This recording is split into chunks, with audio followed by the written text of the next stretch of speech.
What's up, racers? Welcome back to another video on Gran Turismo Sport, and for a couple of videos of the last to first challenge. This was taken from a live stream ages ago, so if you do want to catch in on one of those live streams, subscribe, hit that subscribe button and then the notification bell as well. As we come into turn number 1, and already everything has gone a bit peak-tong as we move from 14th up to 12th and then up the inside of the American up into 11th place and behind the M3. Just a word of warning, never choose the M3 for anything ever. He goes narrow, we get the cutback. Can we get a better run out of that corner and into the next one? Yes, we can, but he is going to have that inside, and we do have a rejoining Argentinian.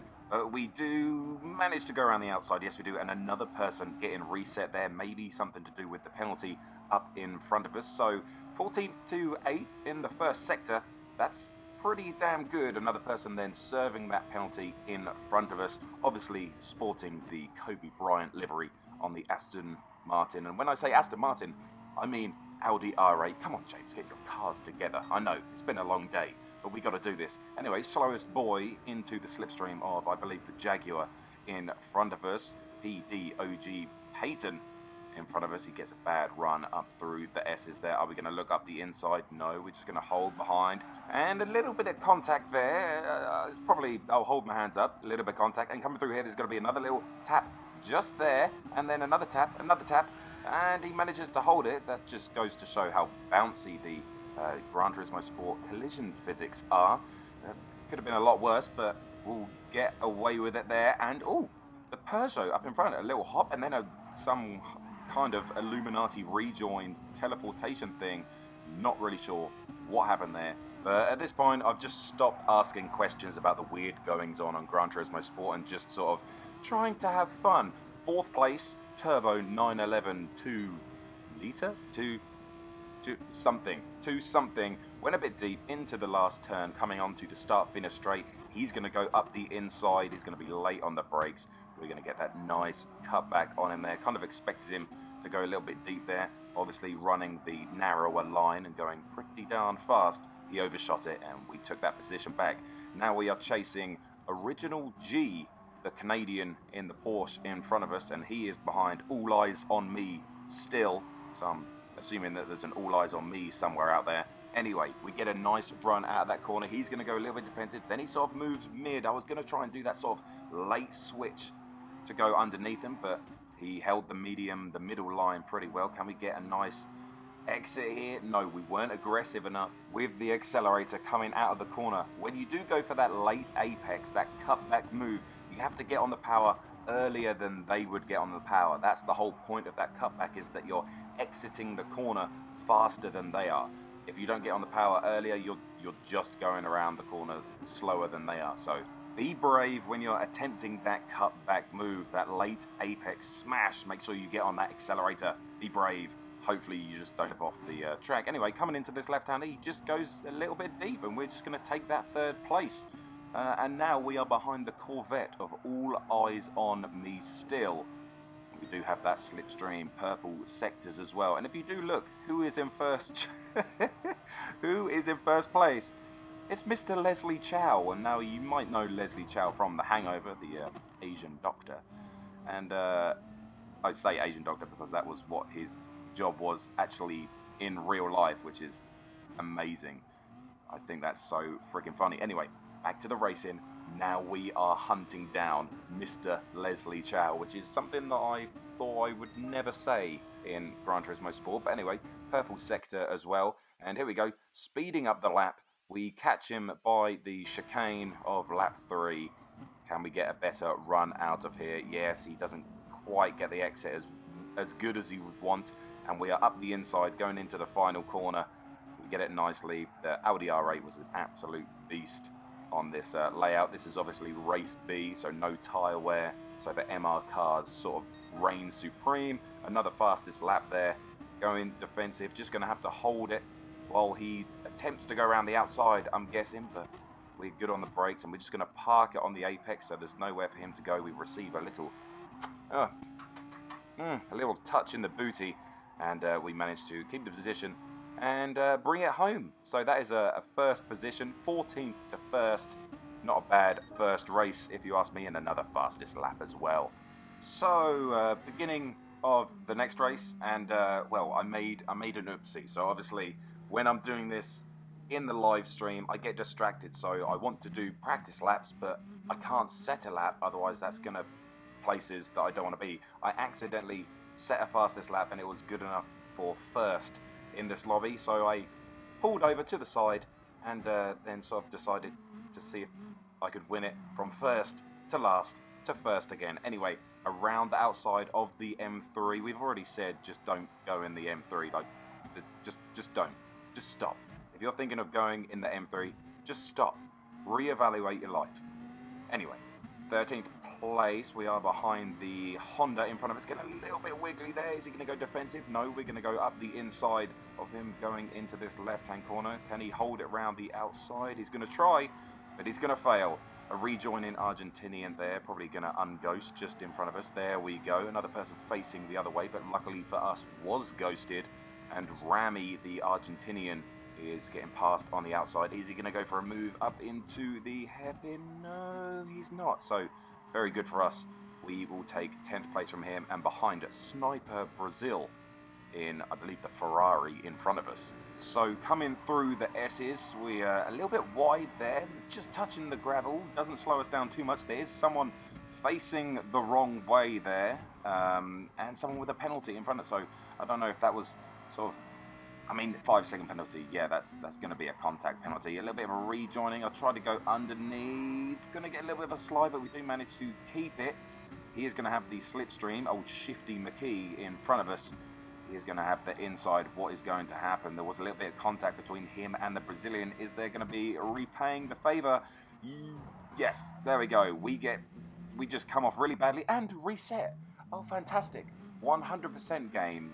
The game didn't realise that I made contact and then had to go off the track, and then it reset us, but it's fine. I'm not in the slightest bit surprised. Actually, if you just flick it back, Rami did the exact same thing as us, cut the corner, the exact same place, didn't get reset. So I'm not really sure what the game is thinking, but when does anyone know what the game is thinking anymore? Anyway, the Shifty McKee, the one with the 5-second penalty, who punted the Brazilian, who now has a penalty for being punted, perfect game, is in 9th place, and Brazilian's in 5th, but obviously he's going to lose a lot of time because of that penalty.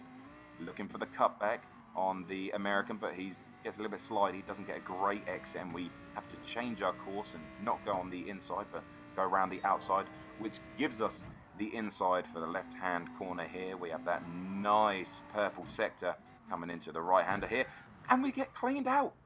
And we get a 2-second penalty. So not only, this is my thing, Gran Turismo. This is my thing. Not only have we been cleaned out, we get a 2-second penalty. It makes no sense. And we've talked about this before, so you know what? I'm not going to talk about it. And who knows, when this video is released, they might have even changed the penalty system.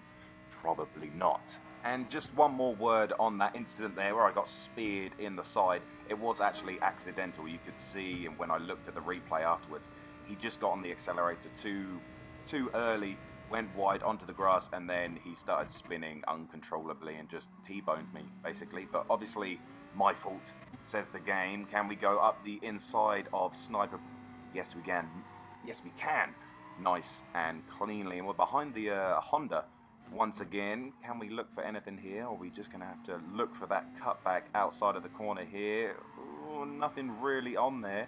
He sort of just held the middle line, so I couldn't go for that cutback. Well, I probably could. I just didn't go wide enough on the entry. But we've got enough time. I know that we're faster. The Canadian on the inside, on that in that Aston, shall I say. Anthrax there, a little bit of contact between us as he gets a little bit sketchy on the exit. On the final lap then, are we going to move up the inside of him? No, he's going to go defensive. Can we go around the outside? That is a big old fat no. Are we going to get on the power nice and early? Yes. We could probably go alongside him here, but I just sort of lifted off the throttle and let him go through. Oh, he's got all out shape there. Nearly hits us off as well, as there's a little bit of contact. But nothing doing, and we do keep 4th position till the end. So first to first to last to first. Wasn't on, but first to last to fourth. Anyway, this was what I was talking about. He just got on the power too soon. Then he lost it on the grass. He's braking the whole time. So unfortunately, it's unfortunate. It's just an incident. But the reason that we get a penalty is beyond me. But obviously, he didn't mean it. So you're good, buddy. You are good. Anyway, one more race for you race fans out there. Once again, I had to go from first to last to first again, trying to judge it nicely so we get to that first corner as close to second to last place as possible. One Brazilian already having a bit of a mare. We're going to go up the inside of the other Brazilian in the BMW and now trying to close down that gap of the third Brazilian in a row in the Porsche in front of us. Do manage to catch up to him at the hairpin. 1 person off, 2 person off, nearly get caught by the rejoin, but obviously he ghosts perfectly. Thank you, Gran Turismo. And the other person just gets reset. Lucky him. Coming through the S's then. He's going to get a little bit wiggly. Really a troublesome area for these lower lobby drivers. The S's. Pretty difficult place if you ask me. And he just goes a little bit deep there. Goes nice and defensive. Can we get a nice cut back onto the back straight? Yes, we can. Actually, kind of brave there. Well done, James. Getting on the power nice and early. Can we go onto the inside? No. He's going to cover the inside, so that means we're going to go around the outside, but we do get the inside of the chicane. He's going to be later on the brakes. He's just going to yeet himself into oblivion. Derek there in that Viper over to the left. I'm pretty sure I said Derek quite a lot in the live stream, so I'm not going to be surprised if he shows his face once again up the inside of the M3.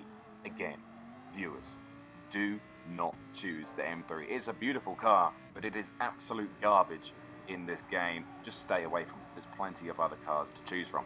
Anyway, behind Skeletor 698 or 69.8 if you're like me and love to laugh. Anyway, around the outside he goes very slow on the apex, making it very easy for us to pass. So thank you very much, Skeletor. And as we come out onto this, can I speak properly? Yes, I can.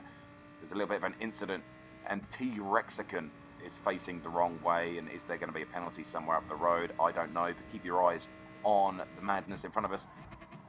In the yellow car, just yeets it up the inside, cuts the corner.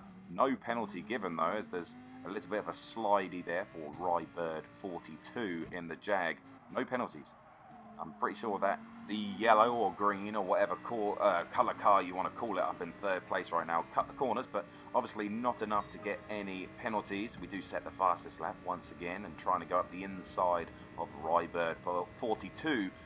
Jesus Christ, we are struggling to talk today. Actually there, the Brazilian actually has a penalty, so I don't know if that was to do with maybe T-Rexican spinning out, but we do have 5th place as we come on to lap number 3.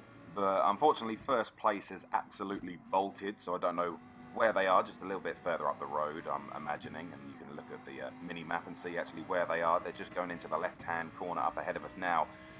We do have the Brazilian in 2nd place, who is going to serve that 2-second penalty, so I think 2nd place is on if we get everything right. Side by side, coming through here, we do have a nice run on Dean Machine 8.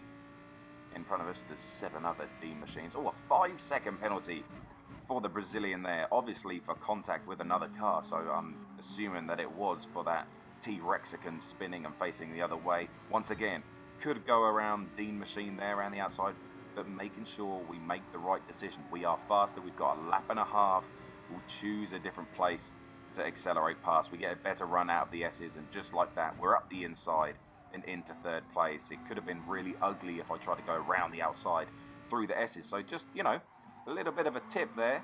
Try and decide when you're going to overtake. There are places on each track that you should and you shouldn't overtake. So just make sure you're focusing on the right places to overtake. Obviously, coming into the chicane, it's pretty difficult because you're on the inside for one part, but then you're on the outside for the next one if that car can hold it around the outside, which Bellini did not. Can we hold it into the final corner? Oh, he actually got a penalty behind us. I'm pretty sure that's for cutting a corner because he went a little bit wide on the 2nd apex of the chicane. So coming onto the final lap, 1st place, the Canadian is too far gone. Actually, looking back, they both have half-second penalties. not close enough to go for a move. Well, they shouldn't be, and they don't. Looking back at it, it gets a little bit slidey out there. We're going to take it. We are going to take that second place. We do catch up to first place. I'm pretty sure we're going to set the fastest lap time as well, but that is going to be it for this one. These last to first challenges are always a lot of fun. It's probably one of my most favourite live streams that I do. So if you have made it this far in the video, bloody well done you. Well done you. And well, to be honest, if you've made it this far, the probability of you watching my live streams already is pretty high. If you're not, please subscribe, hit that notification bell so you can catch those live streams when I'm live. But that's going to be it. Thank you for watching, liking and subscribing, and we'll see you in the next one.